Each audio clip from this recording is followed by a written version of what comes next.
السلام عليكم ورحمة الله تعالى وبركاته. دمان أصحابتنا يوتيوب كجنال كوحيران باركا 252 waxaad ku soo dhawaataan muuqaal cusub aan kaga hadli doono Barcelona kulan ka tirsan horyaalka liiga ay ciyaari doonta iyo Barcelona maalintii Jimcihii la sameeyay isku aadka Coupe del Rey weerigiisa sidii dhamaadka wuxuu ku aaday kooxda kubadda cagta Atletico Bilbao. hadda janaalka Barca 252 ku cusub tahay subscribe saaro si uu ku soo gaaro muuqaaladana soo socda. muuqaalkan share maasanid.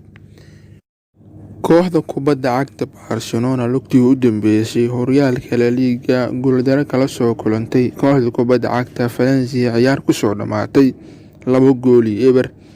Barcelona ayaa caawa dheeli doonto kulan ka tirsan horyaalka La Liga waxay la ciyaari doontaa kooxda kubadda cagta Levante. tababare Quique Setién ayaa Barcelona caawa la filayaa inuu wax badan ka bedelo kooxda Barcelona guuldaradii u dambeysay horyaalka soo cashir u qaato. Barcelona hadda kaalinta labaad ayay ku jirtaa. kulanka caawa xidig ka maqnaan doono Barcelona waa Luis Suarez. muddo garoomada ayuu dhaawac ugu maqnaan doonaa.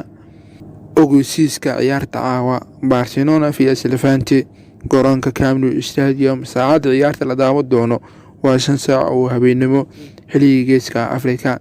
shaxda macquulka la yaabo inuu ku soo galo tababare Quique Setién waxa waaye goolaha istaagan Roberto BK Umtiti Jordi Alba qadka dhexe Busquets Artur Melo Tijonki weerarka waa Griezmann Messi Ansu Fati.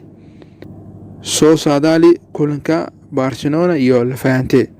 ugu dambeyn Barcelona ayaa Jimcihii la sameeyay isku aadka wareegga 8-maadka Coupe del Rey waxay ku aaday kooxda kubadda cagta Atletico Bilbao. lugta koowaad waxaa lagu ciyaari doonaa garoonka Atletico Bilbao San Mamés. guud ahaan waxaa halkaa ku soo afmeeri doonaa muuqaalkii aan kaga hadlaynay Barcelona kulan ka tirsan horyaalka La Liga ciyaari doonto iyo Barcelona Jimcihii ku aaday wareegga 8-maadka Coupe del Rey kooxda Atletico Bilbao. intaan muuqaalka xiga soo arki doono sidaas iyo nabadgelyo.